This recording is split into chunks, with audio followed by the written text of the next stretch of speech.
আল্লাহ রাব্বুল আলামিন কোরআনে কারীমের মধ্যে বলছেন, ইয়া আইয়ুহাল্লাযীনা আমানুরকাউ মা'আর রাকিঈন। জোরে বলুন আল্লাহু আকবার।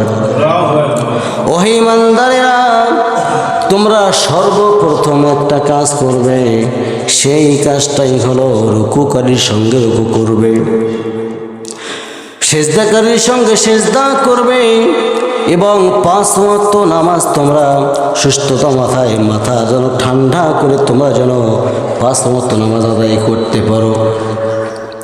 শুধু 5 ওয়াক্ত নামাজ পড়লাম, ঠাকঠুক কয়টা সেজদা মারলাম তা হবে না।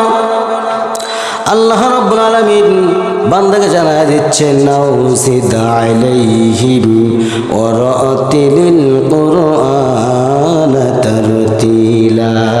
জোরে বলুন আল্লাহু আকবার। তোমরা যখন কোরআন তিলাওয়াত করো, যখন নামাজ পড়ো, সেই সময়ের মধ্যে তোমাদের দায়িত্ব হলো কোরআনটা বুঝে বুঝে পড়া। এবং যখন তোমরা নামাজের মধ্যে দাঁড়ায় যাও, সেই সময় যখন তোমরা সূরা ফাতিহা পড়ো, সূরা ফাতিহাটা যখন পড়ো, যখন বলো আলহামদুলিল্লাহি রাব্বিল আলামিনির রহমানির রহিম, প্রশংসা করলাম কার? জোরে কোন? আল্লাহর প্রশংসা করলাম। বুঝতে হবে, যখন আমি বললাম আলহামদুলিল্লাহি রাব্বিল আলামিন, আমি প্রশংসা করতেছি আল্লাহ গো তোমার। যখন বলি আর রহমানির রহিম, আল্লাহ তুমি তো রহমান, তুমি তো রহিম, তুমি তো দয়ালু, ঠিক কিনা? আমার আল্লাহর চাইতে আর কে দয়াবান বেশি দেখাইতে পারবেন? পারবেন না। প্রিয় ভাইরা আমার আল্লাহ রাব্বুল আলামিন এতটা দয়াশীল, এতটা করুণাশীল। কোনো বান্দা যদি সূরা ফাতিহাটাকে যদি লিপন করতে পারে দিলের ভিতরে, আল্লাহ রাব্বুল আলামিন বলেন ওই বান্দার জন্য আমি আল্লাহ রাব্বুল আলামিন জান্নাতের জন্য জামিনদার হয়ে যাই। আস্তে কোন সুবহানাল্লাহ, রক্ত আস্তে সুবহানাল্লাহ। প্রিয় ভাইরা আমার, বান্দা যখন বলে ইয়াকা না'বুদু ওয়া ইয়াকা নাস্তাঈন, সঙ্গে সঙ্গে আল্লাহ বলেন বান্দারে কি বললি তুই? আল্লাহ বলতেছে আমি ইয়াকা না'বুদু ওয়া ইয়াকা নাস্তাঈন, আল্লাহ তাআলা আমি একমাত্র তোমারই গোলামি করি, তোমারই দাসত্ব করি, আর কারো দাসত্ব করি না। তোমার কাছে চাই কি চাই? বান্দা বলল আল্লাহ তাআলা তুমি আমাকে ইহদিনাস সিরাতুল মুস্তাকিমের পথে উঠাইয়া দাও। আল্লাহ রাব্বুল আলামিন ফেরেশতাদেরকে ডাক দিয়ে বলেন, ও ফেরেশতারা দেখ, তোমরা আমার এই মানুষগুলো বানাইতে নিষেধ করছিলি, আমার এই বান্দাগুলো নামাজের মধ্যে দাঁড়িয়ে আমাকে যা যা চাইলো, আমি আল্লাহ রাব্বুল আলামিন ওই বান্দার সব কিছু আমি আল্লাহ পূরণ করে নিয়ে সমস্ত পিছনের গুণাগুলো মাফ করে দিয়ে দিলাম। আমার বন্ধুগণ, আমার ভাইয়েরা আমার, তাহলে আমাদের কোরআন জানার দরকার আছে না নাই? শুধুমাত্র আংশিক মানবো না তা হবে নাকি বলেন? আমি প্রায় একটা উদাহরণ দিয়ে থাকি, সেই উদাহরণটা হলো একটা মানবেন না। এই তো শীতকাল, এই শীতকালের মধ্যে যদি আপনি একটা কম্বল গায়ে দিচ্ছেন, ওই কম্বলটা যদি আপনি অর্ধেকটা গায়ের মধ্যে দেন, অর্ধেকটা যদি আপনি বাহিরে দেন, শীত লাগবে না গরম লাগবে? বলেন। ঠিক তেমন আল্লাহ রাব্বুল আলামিন ঘোষণা দিয়েছেন, ও বান্দারা তোমরা কোরআন আল কারীমটা যদি মানতে চাও স্বয়ং সম্পূর্ণভাবে, আমার কোরআন আল কারীমটা তোমরা সঠিকভাবে পরিপূর্ণভাবে মেনে নেবে। কার কথা? উদখুলু ফিস সিলমি কাফা ওয়ালা তাত্তাবিউ খুতুওয়াতিশ শাইতান ইন্নাহু লাকুম আদুউম মুবিন।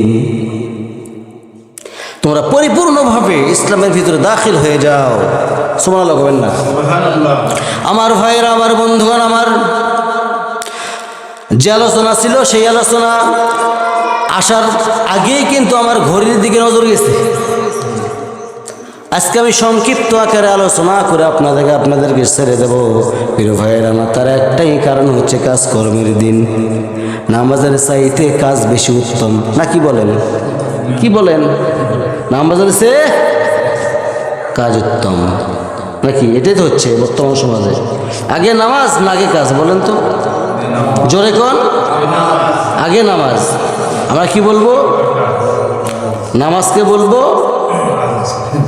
কাজ আছে, এটা বলবেন?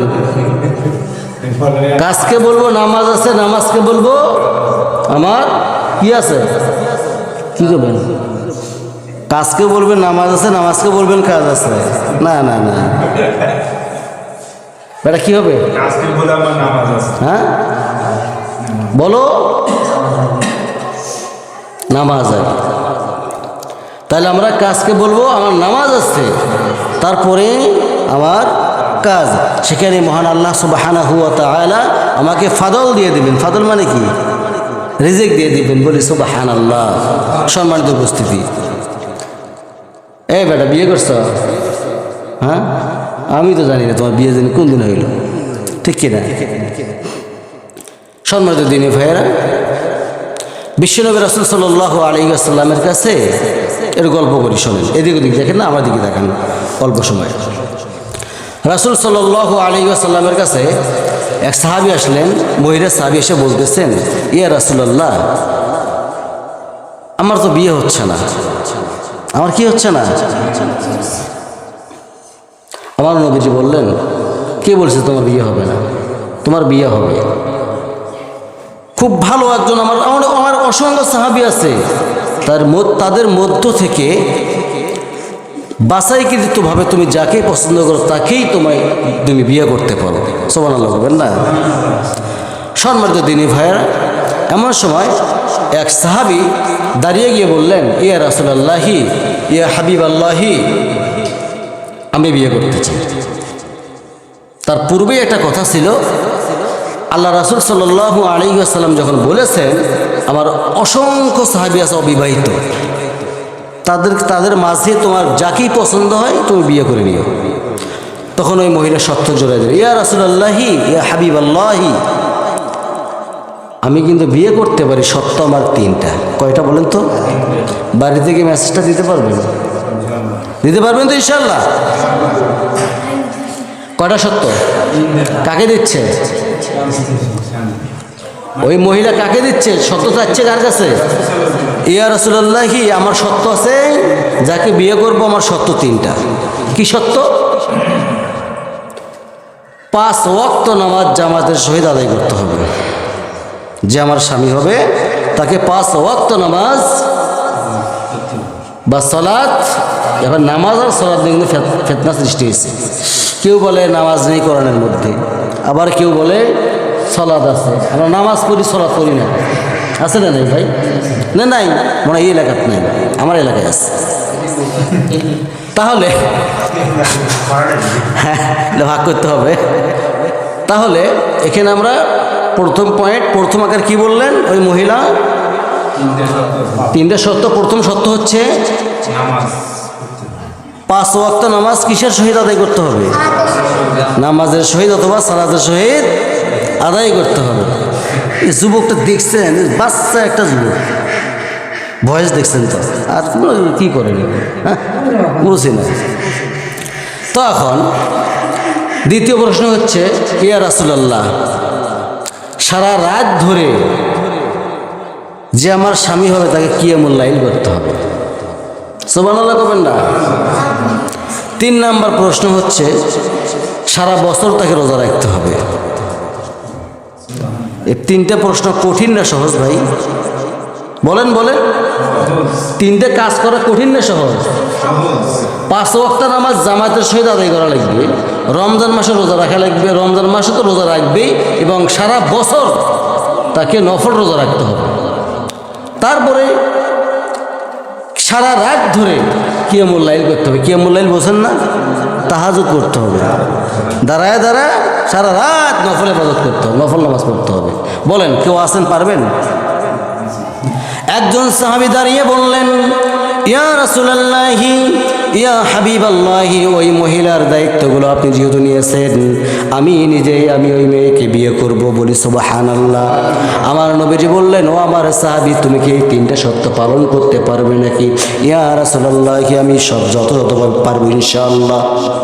এই কথা বলে ওই সাহাবীকে দিয়ে আমার নবীজি বিয়া পড়াইয়া দিলেন। বিয়া পড়াইয়া দেওয়ানোর সঙ্গে সঙ্গে কিছুদিন যেতে না যেতে ওই মহিলা আবার আমার রাসূলের কাছে আসলেন। এসে বলতেছেন, ইয়া রাসূলুল্লাহি, ইয়া হাবিবাল্লাহি, আপনি যে সত্য দিয়া ওই আমার স্বামীকে বিয়া, আপনি বিয়ে দিলেন ওই স্বামীকে দিয়া, ওই ছেলেকে ওই যুবককে দিয়ে আমাকে বিয়ে করাইয়া দিলেন, বিয়ে পড়াইয়া দিলেন হুজুর। একটা 3টা সত্যের মধ্যে হুজুর একটা সত্য আমার স্বামী পালন করেন নাই। আমার নবীজির সঙ্গে সঙ্গে বললেন, ও আমার মহিলা সাহাবী, তোমার এক মুখের কথা শুনে আমি কোনো বিচার করব না। ডাকো তোমার স্বামীকে, ডাকো তোমার স্বামীকে, আমি তার মুখ থেকে শুনবো। সুবহানাল্লাহ। ডাকা হলো স্বামীকে। স্বামীকে জিজ্ঞাসা করা হলো, আমার সাহাবী, তুমি তো 3টা সত্য নিয়ে তুমি তো বিয়া করেছো, 3টা সত্যের মধ্যে তুমি একটা সত্য নাকি পালন করোনি, কারণটা কি? সঙ্গে সঙ্গে স্বামী বলতেছেন, ইয়া রাসূলুল্লাহি, ইয়া হাবিবাল্লাহি, আমার স্ত্রী হয়তো বা বুঝতে ভুল করেছে, 3টা সত্যের মধ্যে আমি একটা সত্য ভঙ্গ করি নাই। তোমার স্ত্রী বলতেছে তুমি নাকি 5 ওয়াক্ত নামাজ জামাতের সহিত আদায় করো না, তার কারণটা কি? আমার নবীজির সামনে সাহাবী সঙ্গে সঙ্গে বললেন, হুজুর, সে সত্য ঠিক আছে, আমি 5 ওয়াক্ত নামাজ জামাতের সহিত আদায় করতে না পারি, কিন্তু এশার সালাত আর ফজরের সালাত আমি জামাতের সহিত একদিনও বাদ দেই নাই। ইয়া রাসূলুল্লাহি, ইয়া হাবিবাল্লাহি, আপনি তো নিজে বলেছেন হুজুর, আপনি নিজে বলেছেন যে ব্যক্তি এশার সালাত এবং ফজরের সালাত জামাতের সহিত আদায় করবে তার যেন সারা রাত কিয়ামুল লাইলের সমান সব আমি আল্লাহ রাব্বুল আলামিন তার আমল নামায় দিয়ে দেন। আমার বন্ধুগণ, স্ত্রীকে বলতেছিল, আমার স্ত্রীকে বলতেছিল, ইয়া রাসূলুল্লাহি, ইয়া হাবিবাল্লাহি, আর কি প্রশ্ন আছে বলেন? তখন বলতেছে, তুমি নাকি সারা বছর রোজা রাখো নাই।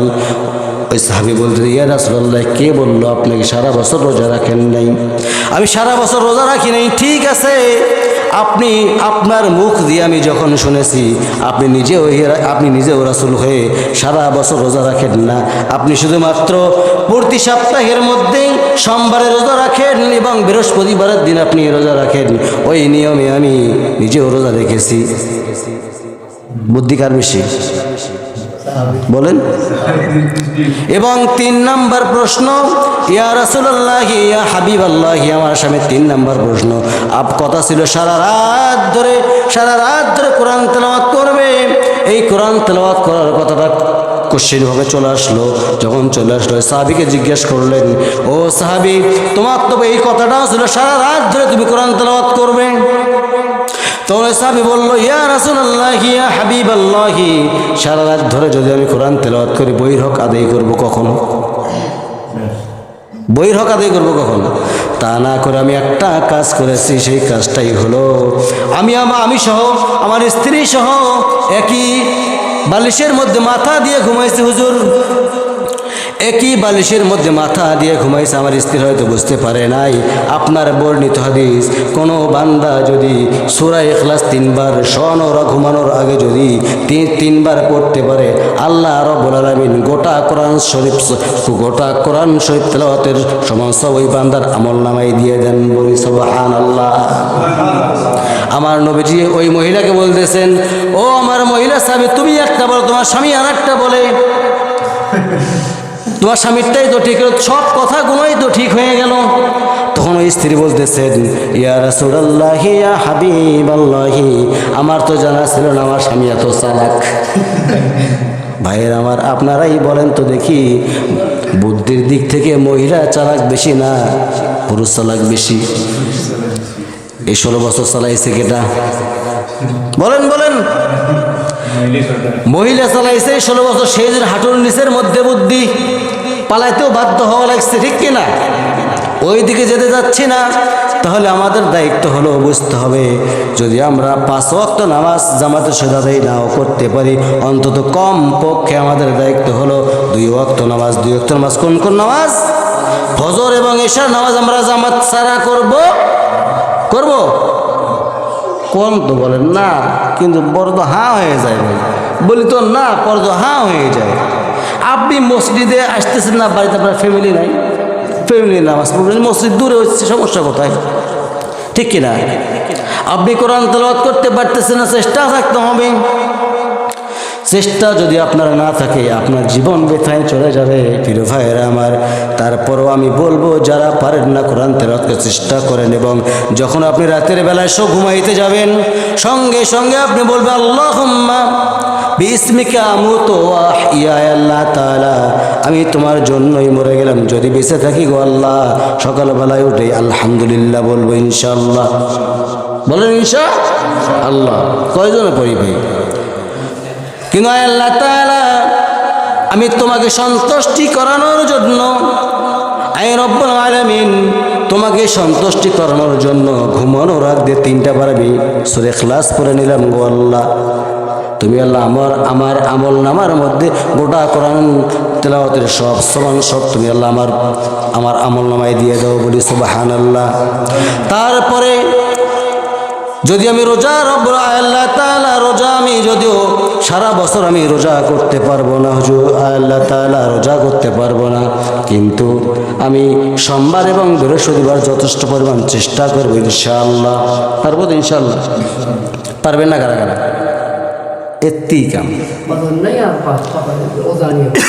প্রিয় ভাইরা আমার শোনেন, এই যে কাজের দিন, নামাজকে বলো না কাজ আছে, কাজকে বলো আমার নামাজ আছে, ঠিক কিনা ভাই? এটা তো সবারই মুখস্থ, তারপর উত্তর দিতে পারেন না কেউ। যাই হোক, তাহলে আমরা করব কি? যদি আমরা কোরআন তেলাওয়াত করতে নাও পারি, চেষ্টা থাকা লাগবে কি লাগবে না ভাই? অবশ্যই চেষ্টা থাকতে হবে, তাহলে কবরের মধ্যে আমরা পাই না। প্রথম স্টেপেই এখন যে জগতে আছি এটা তো ভালো জগৎ, কিন্তু লাস্ট যে জগৎটা আসতেছে আমাদের, আর তো জগৎ আছে, অসংখ্য জগৎ আছে। এখন আমাদের পরবর্তী জগৎ আসতেছে, সেটার নাম কি? কবরের জিন্দেগি। কবরের জিন্দেগিতে গিয়েই আমরা বোর্ড হয়ে যাব, তাই না? তাহলে আমাদের কোরআন তেলাওয়াত করতে হবে, পাশাপাশি কি বলে নফল রোজা ঘন ঘন করবেন, পাশাপাশি সামনে তো রমজান মাস আসতেছে, পাশাপাশি আপনার আমার দায়িত্ব 5 ওয়াক্ত নামাজ জামাতের সহিত আদায় করানো।